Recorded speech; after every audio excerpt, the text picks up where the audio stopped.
Thank you. Thank you for that. I'll try to live up to those high standards. This is we're going to talk about the election tonight. It's really nice to get out of Washington D.C. and get someplace different, particularly to the Midwest, which is where I'm from. And it's you have a beautiful campus here, and I just wonder, because we're on a campus, how many people are voting for the first time in 2016? Not many. I thought there'd be more. But I will say you have a really interesting election this year to vote in. We spend a lot of time talking about a lot of silly things in this election, like the size of candidates' hands, and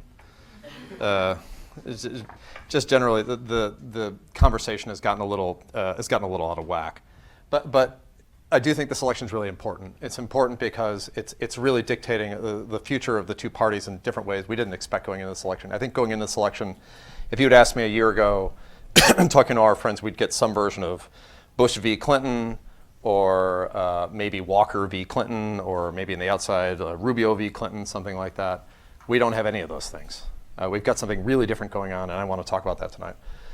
Before we get there, though, I want to talk a little about what I do and kind of explain how I see the world and why I think it works the way it does. I do work at the intersection, really, of geography and community and politics and socioeconomics. And what I'm doing is not completely ridiculous, right? Geography is a big part of how we understand politics every 4 years. Every 4 years, we don't really have one national election. We have 50 different little national elections, and we all watch the maps fill in on election night, and that's a big part of that's how we know who won, right? The problem with the maps is they really have sold us on kind of a wrong view, kind of a wrong-headed view of what the country really looks like. So the red map fills in and the blue map fills in, and this map in our heads becomes this map. So this is the 2004 Kerry-Bush map, and this is the 2004 Kerry-Bush map through a different perspective. And the problem is this misses a lot of stereotypes. First of all, probably I'm sure this was made by somebody who lives in the United States of Canada, and there's somebody in the red part of the map who's made a different version of this map that's, God-fearing Americans and heathens or something like that. But the other thing that's missing in this map is even when we look at these things, right? Like I grew up in Michigan, and Michigan's blue, but Michigan's not all blue, and there are red parts of Michigan and blue parts of Michigan, and even the blue parts of Michigan are radically different from each other. Ann Arbor sits 40 miles from Detroit, and if you look at them on a map, electoral map, they look the same. They're both really deep, deep blue, but they're radically different places. So this map really doesn't do justice. This is a good way to keep score. We have to keep score, and that's fine on election night, but this map really doesn't do justice to what's going on. And we know that as journalists, so we try to get at it through different ways. One thing we do is we talk a lot about demographics, right? We talk a lot, and I do this in my job. This is part of my work. We talk about Catholics and lesbians, gay, bisexual, men, women, college graduates, and we've come up with these kind of more clever kind of segments in the data. Demographers come up with things like soccer mom and NASCAR dad, and these are, I think these people were the key to the 2000 election supposedly, and these people were the key to the 2004 election. And this is better, and it lets us see the electorate in a little different way, a slightly better way. But the problem with this is what it really does is it takes these people and it removes them from their environment, right? It removes them from geography. And the problem is that this 30-something woman, right, looks just like this 30-something woman, all right? And the idea that these two women, because they're of the same age, maybe they're both college graduates, the fact that they are college graduate women and they must be the same kind of person, and they're really different. This woman, may live in Greenwich Village, and she is training to be an actress. And this woman may work at the family business in Sioux Center, Iowa, which is a place I spent some time. And when we look at them just as this character without the environment around them, we're really missing a lot of what makes this person tick, right? We're missing something. And that's something I've tried to get at with the American Communities Project. So this is the way I see the country, okay? And I know it's a lot to take in, right? It looks like somebody threw up on a map, but what you really see is when you look at this, you can see the different colors. And what I did is I took the 3,100 plus counties in the country, and I used 40 different kind of demographic variables, everything from age to race to income to occupation, religious affiliation, and many more. And we used a computer to use a clustering technique to identify types of place in America, different types of counties. And when you look at this map, you see some interesting things, right? You see some things that are patches, right? Like that are much more regional, like this through here. This is what is in the typology is called the African American South, and these purple counties are what we call the evangelical hubs. But then there are also some things that aren't really regional at all. They're just like dots on the map. These pink areas with all the yellow and orange around them, those are big cities, and those are a different kind of environment than even the places around them. And the point of this map is really that, you know, this county up here has maybe a lot more in common with this county over here than it does with this stuff out here, right? That's what we're trying to get at. We're trying to talk about how community is really about the place you live in. It's not about your region. It's not about the demographics and everything go into it, but it's a collection of different kinds of demographics, different kinds of beliefs that create this map, which is the way I see the country. This is what those types look like in terms of the number of them, where they are, and their population. These populations are obviously not equivalent in any way, shape, or form. These clusters were to talk about the type of place, right? So these exurban counties here, I'll go through some of these on the map. Exurban counties, they're in yellow on this map, wherever you see the patches of yellow. They're places with lower population densities, but still semi-urban. They're whiter than average. They're better educated, higher incomes. Graying America, which is gray on this map, surprisingly, is full of older people, large 65 plus population. The African American South, I talked about them, and the green, oops, go back. And the green on this map, this light green down here, this kind of yellowy green. The evangelical hubs, which are the purple. Working class country, which is kind of a really interesting group of cluster of counties through here. This dark blue. And actually, that's something of a root of Donald Trump's support, which we're going to talk about a little later. Military posts, these are places in and around military installations on this map. They pop up in, they're kind of this beige. You can't see them as clearly on this map. Trust me, on the website it's clearer. The urban suburbs, this is a big part of America. This is the dark orange that's around big cities, a lot of the East Coast. These are places that are a lot like the big cities that are around now. They're big, they're densely populated, they're increasingly diverse, they're well educated, and they're high income. These places also have become a core of the Democratic Party. It's something we're going to talk about. Just to wrap up quickly, Hispanic centers, obviously, the Hispanic centers are this down in the Southwest primarily. It's this green on the map. Native American lands, there aren't many of them, but they really are different. They're up here in this dark green. These are primary places with large Native American populations. Rural Middle America, this is a huge cluster of counties. It's the kind of royal blue on this map that you see spread all over the place. College towns, we're in one of them right now. Rice County is a college town, and the college towns are kind of this beige, as you can see on here. LDS enclaves, this is my joke I always like to do. All right, so the Mormons, this is the Mormons, and you can see primarily where they're based. And people always ask me, why did the Mormons get their own group? And my answer is always because the Mormons were chosen. But also because the Mormons get their own group because these places really are different. They are socially conservative. In some ways, they're a lot like these evangelical communities. But the thing that's really different about them is because the Mormon population is so large, the LDS population is so large, that there really is kind of a fine line between church and state in these places. A lot of times, the mayor, the city council, the county commissioners are all Mormons, and they're the elders in the church, too. They're really kind of fascinating places to look at. The aging farmlands, the light blue through here, it's older. These places really missed the recession, which is an interesting thing to note. While a lot of America was suffering, rural Middle America, or not rural Middle America, the agricultural part of America really did well because people always need to buy food. And the economies really still function differently. Big cities, these places. You live near a couple of them, Minneapolis, St. Paul, Detroit, Chicago, New York, Washington, D.C., where I live, the big cities in America, also the core of the Democratic Party. And then the middle suburbs. They are a weird mix of, they're around a lot of these exurban areas. They're the lighter orange. And the middle, what do you say about the middle suburbs is they're a little bit like, they're a bit like the urban suburbs. They're not quite as dense. They're not quite as diverse, and they're not quite as well educated or high income. This is kind of the old white suburbs. Macomb County, where I grew up in Michigan, is considered a middle suburb. So why did I do this? And what's the point of this? Why does geography matter? Geography really tells us a lot about where the country is for 4 main reasons right now, in my opinion. One is active sorting. People have increasingly moved from where they live to places, if they have the means and they have the opportunity, they will move to places that are comfortable to them and places that they want to live. And they're increasingly living near people that are like them who've chosen those places for the same reason.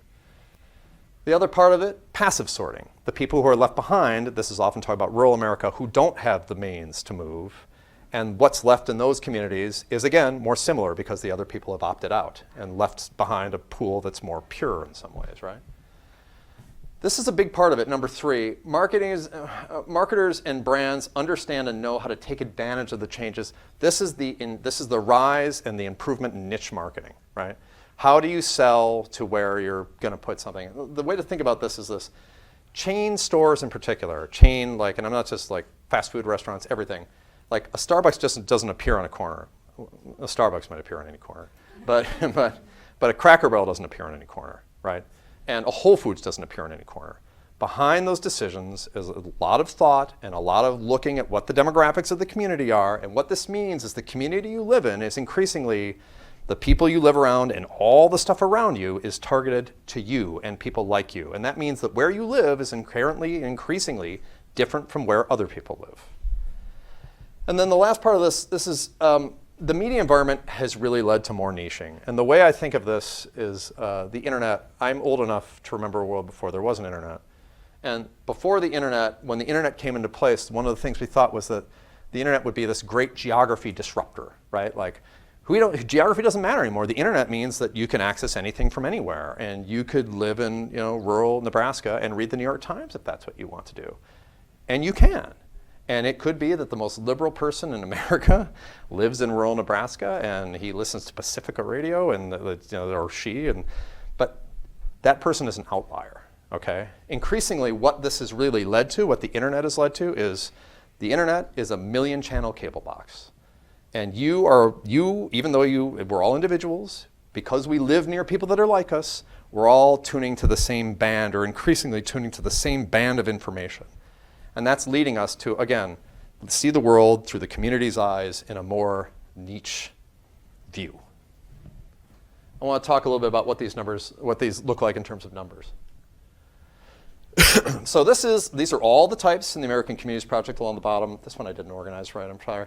But I helpfully color-coded them red and blue to see which way they tend to vote. This is people who watch the OReilly Factor, and this is people who'd watched it over the past week, I believe. And this is, if you look on this, no blue community is above the lowest red community. The red communities, they're higher. Aging farmlands are very high. Working class countries very high. Evangelical hubs are very high. But so are the exurbs. And this is a different kind of way of seeing the world. If your principal source of news is the OReilly Factor, or it is a principal source of news for you, you're going to see the world a little differently than somebody who watches MSNBC.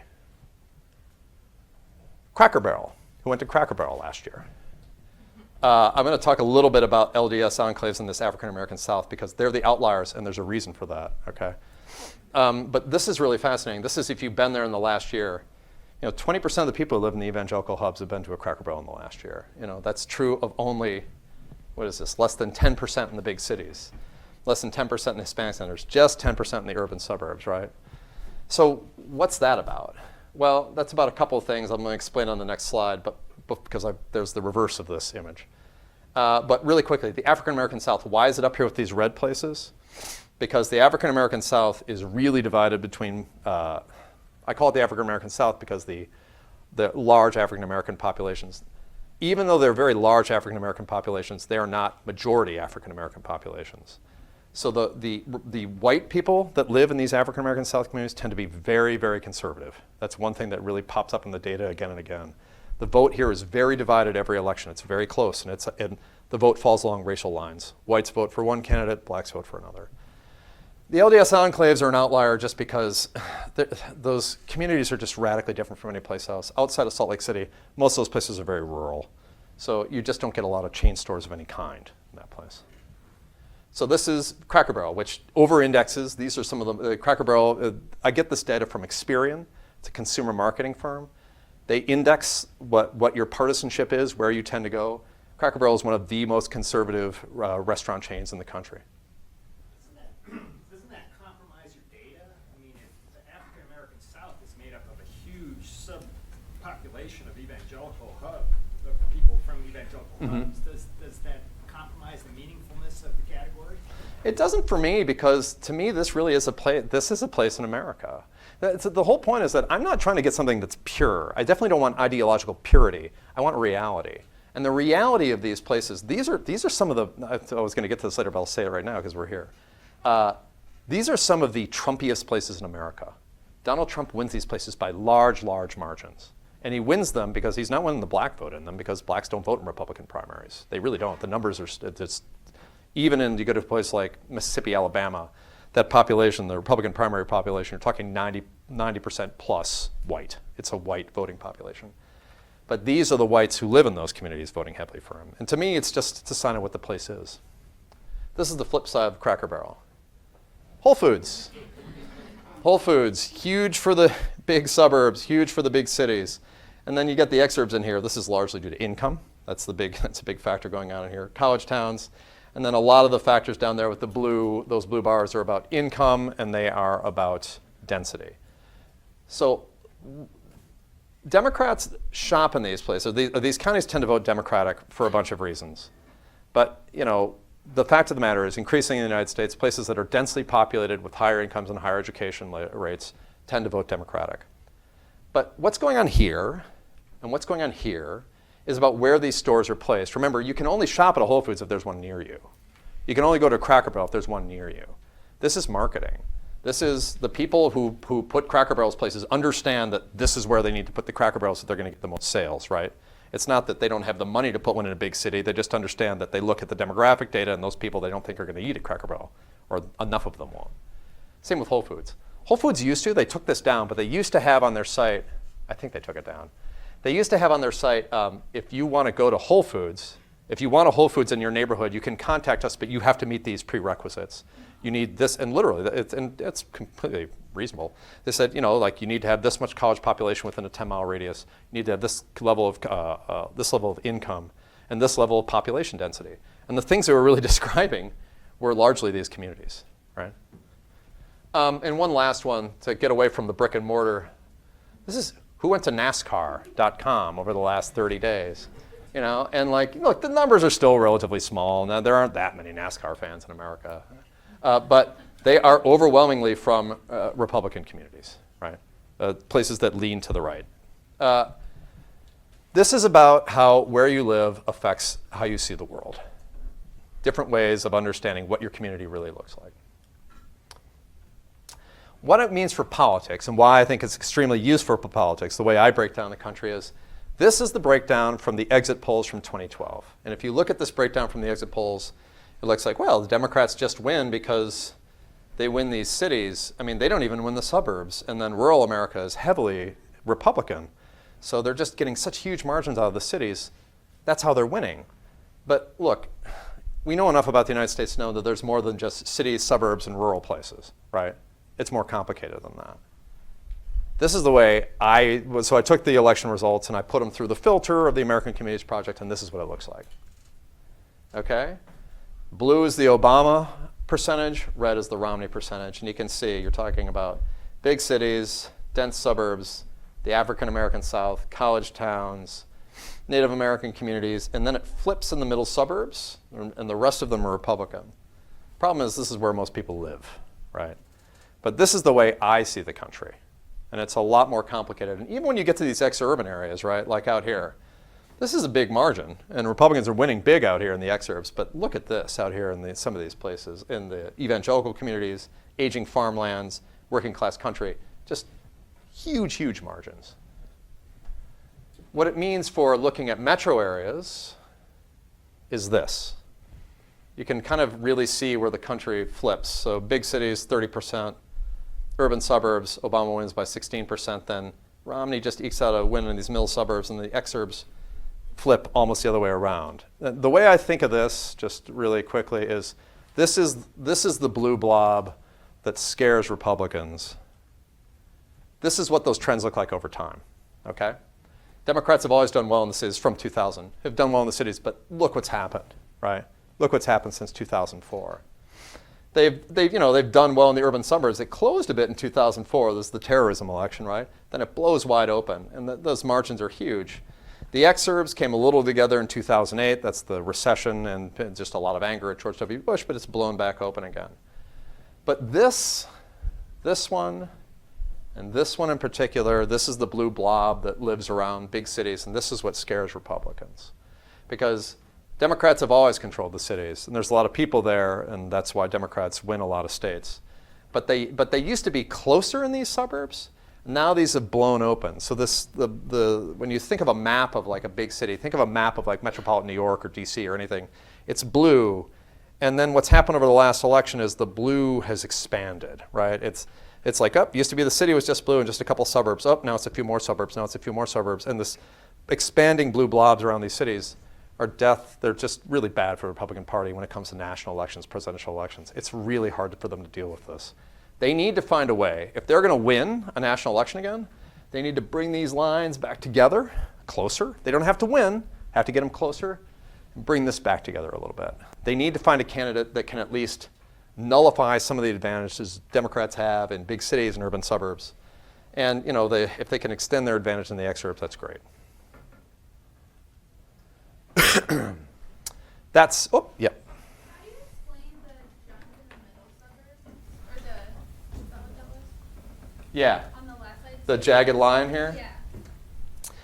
These, one way to think of the middle suburbs is these populations are really at risk. These are populations where people, like I said, lower education levels, higher unemployment rates.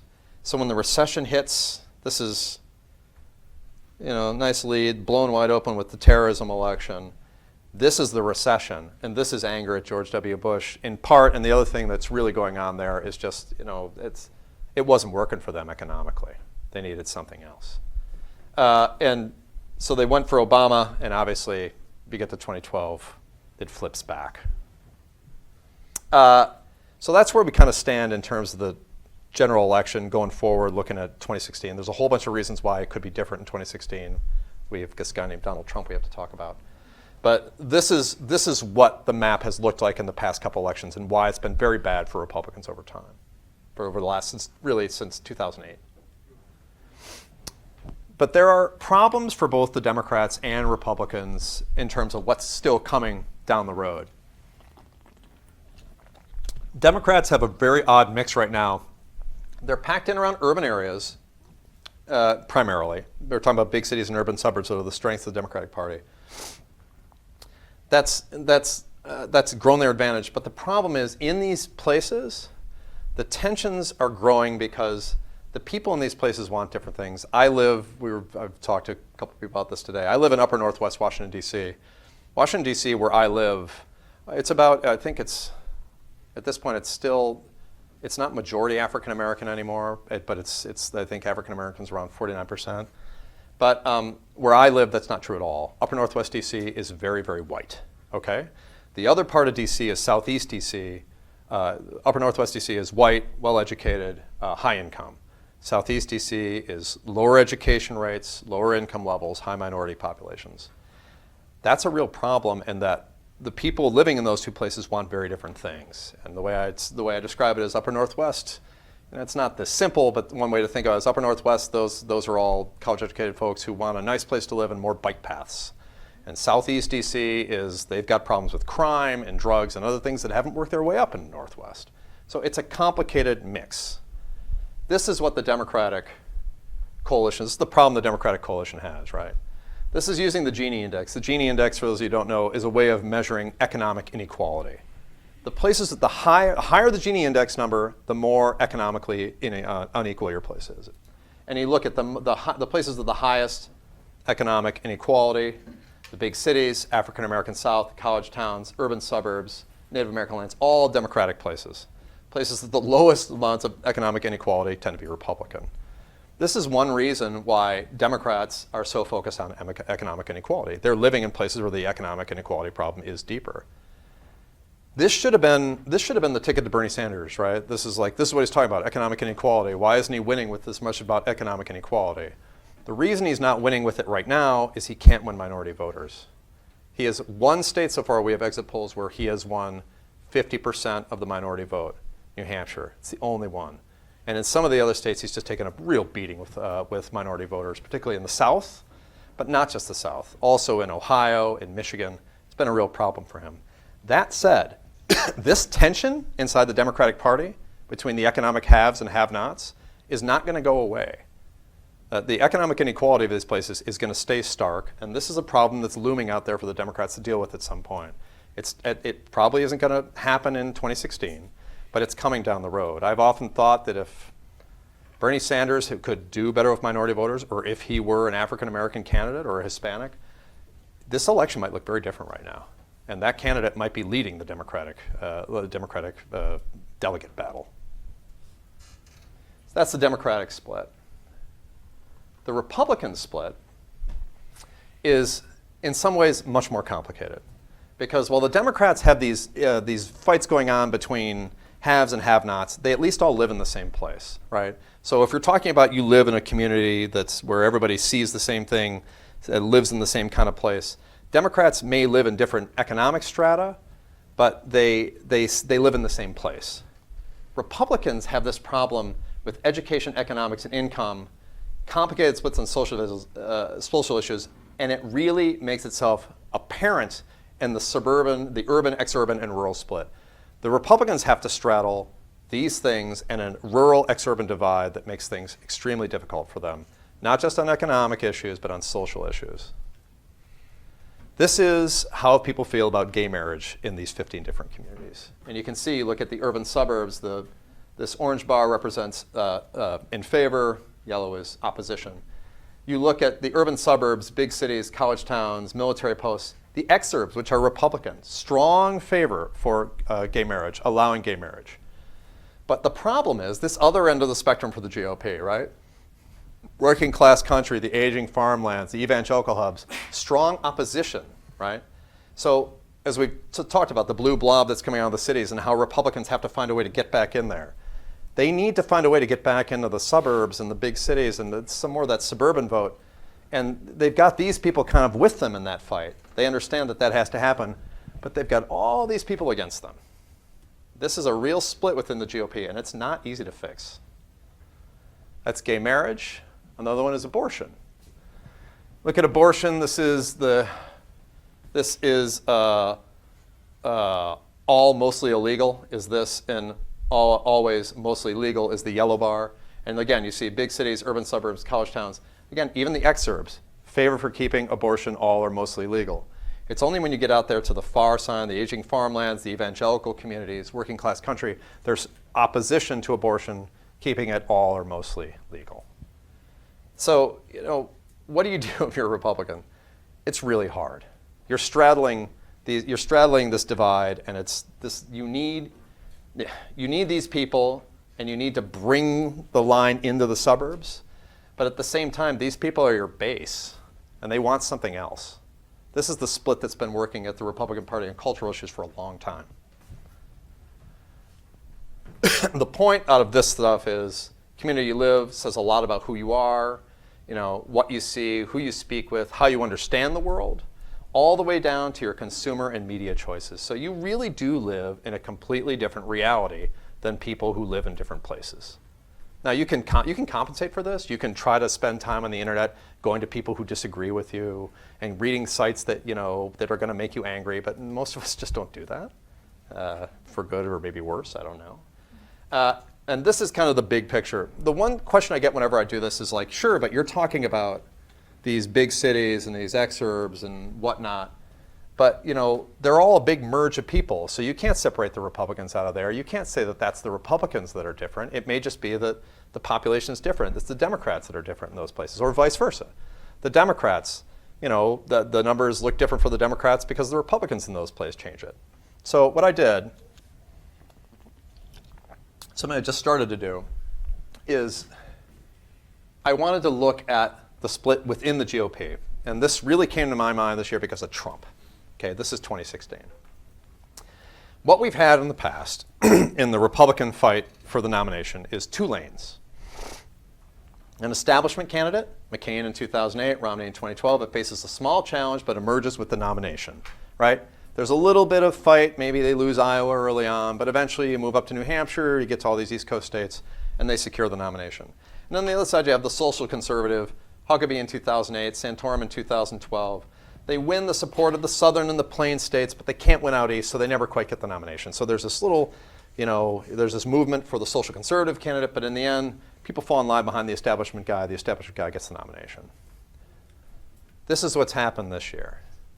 Basically, the Trump phenomena has restructured the path and shown us there are at least three distinct lanes in the GOP. And we missed this before. This other lane has been out there, but nobody's been talking to it until now. There's the establishment, which earlier this year would have been represented by any collection of Jeb Bush, Marco Rubio, I guess Scott Walker to some extent. John Kasich now is probably what's left of the establishment vote. Social conservatives, which right now is represented by Ted Cruz, talks a lot about abortion, God, faith. And then there's this group that Trump is appealing to, the secular populists. Republicans have not had a secular populist candidate that I can remember in my lifetime. This is somebody who's talking about things like trade, right? He's talking about we need to do something to erect barriers to trade in this country. This is a Republican candidate for president saying this. He's saying we need to do something about having too much trade because trade is killing jobs in America.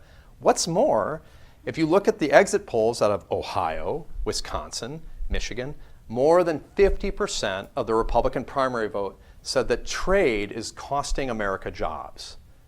And the number saying that trade creates jobs in America is somewhere in the 30s in all those states. This is really a complicated issue for the GOP. The GOP, if nothing, the GOP has always been look, we have two parties in America. They're a complicated mix of interests. But the one thing you could always say about the Republican Party is they were the pro-business, pro-trade party. That's not really clear anymore. And that's in part because Trump has really thrown the board up in the air and given these people a voice and a place to go. So what I did is I took the types I had, I went back to Gallup, and I said, hey, can you take all those numbers you've run and run them just for Republicans and all these types? I want to see how different Republicans look. And they look really different. So I'm just doing, we're doing 8 of the types here, right? But this is what we call the urban establishment. Big cities, urban suburbs, and exurbs. Social conservatives, the evangelical hubs, and the African American South. Remember, these are the Republicans in those places. And then the secular populace, graying America, working class country, and rural middle America. This is household incomes 120,000 and over. This is just, the disparities here are enormous, right? And look, if you live in this kind of place as opposed to this kind of place here, or in this kind of place, particularly this kind of place down here, you're naturally going to see issues like trade differently. Because the fact of the matter is these places, for the most part, have actually won in the trade stuff, right? How many of you have an iPhone, right? Those weren't, I mean, they were assembled in China. They weren't made in China, but they were assembled in China. That's one reason why your iPhone's so inexpensive, right? So you win. You win in the trade thing. You're a winner. That's how it works. Not so much if you live in graying America, working class country, or rural middle America, where it's really been hard on them.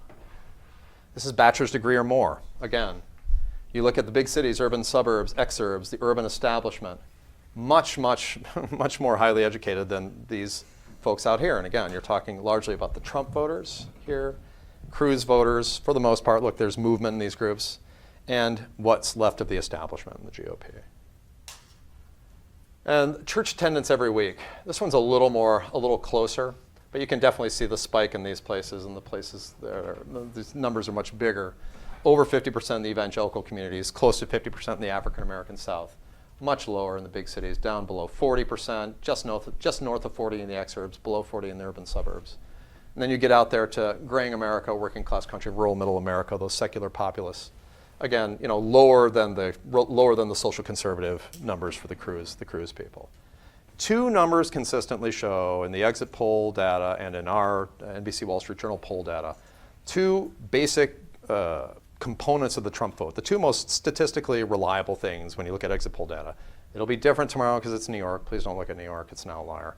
But the states that have voted so far, less than weekly religious attendance. They don't tend to go to church as much, and they don't have college degrees. Those are two key components of the Trump voter. That's the secular populist group. So what am I saying? What I'm saying is this Trump phenomena is about a lot more than just Trump, okay? This is about a segment of the party that hasn't had anybody to speak for them now, and they do. They do now in Donald Trump. And they've got a champion. And the question is, will they have another champion for the next election? Could be Trump, could not be Trump. It's hard to imagine them not, because look, if you're a politician and you want to run for something, there's a big segment of the vote out there for you to grab if you're a Republican. The rise of this group leaves the GOP without a real majority. Instead of having one dominant, establishment lane and a smaller social conservative lane running next to it, you really have these three lanes, and nobody's got 50%, and they're just fighting over everything that the party stands for. It's going to be really difficult to put this back together. For instance, what do you do on trade? When we have the Republican, before we have the Republican convention, they're going to have a platform committee meet. They have to talk about what does the Republican Party stand for. Can you imagine what that fight's going to be like this year? What does the Republican? I don't know, and I'm not saying this I'm not picking on Republicans, but that's a real question right now. Is the Republican Party pro free trade? I don't know. We're going to find out, I guess. How does it feel about abortion? How does it feel about gay marriage? These are all questions that are going to have to be answered and dealt with. It's not going to be easy to put all this together. And I just don't think that this part of the party is going to go anywhere. It's going to be around for a long time. These segments, remember, they're not just about demographics. It's about where people live. It's about the community they live in and how they see the world. And it's not easy to just win them over with a few words anymore, especially now that they've got somebody, these Trump voters in particular, talking for them. And it's going to be a very hard fight for the GOP, and I don't expect it to get any easier. Democrats have a fight coming down the road, probably in the next decade or so. They're going to have to work through. But the GOP's fight in 2016 isn't just about 2016. It's about the future of the party in 2017, 2018, and really the shape of American politics over the next decade. That's why, stupid as it can be when people make jokes about each other's appearance or whatever the hell they're talking about, keep in mind that the consequences of this election are really important. And let's just leave it at that for right now, and I'm happy to take some questions if anybody has any.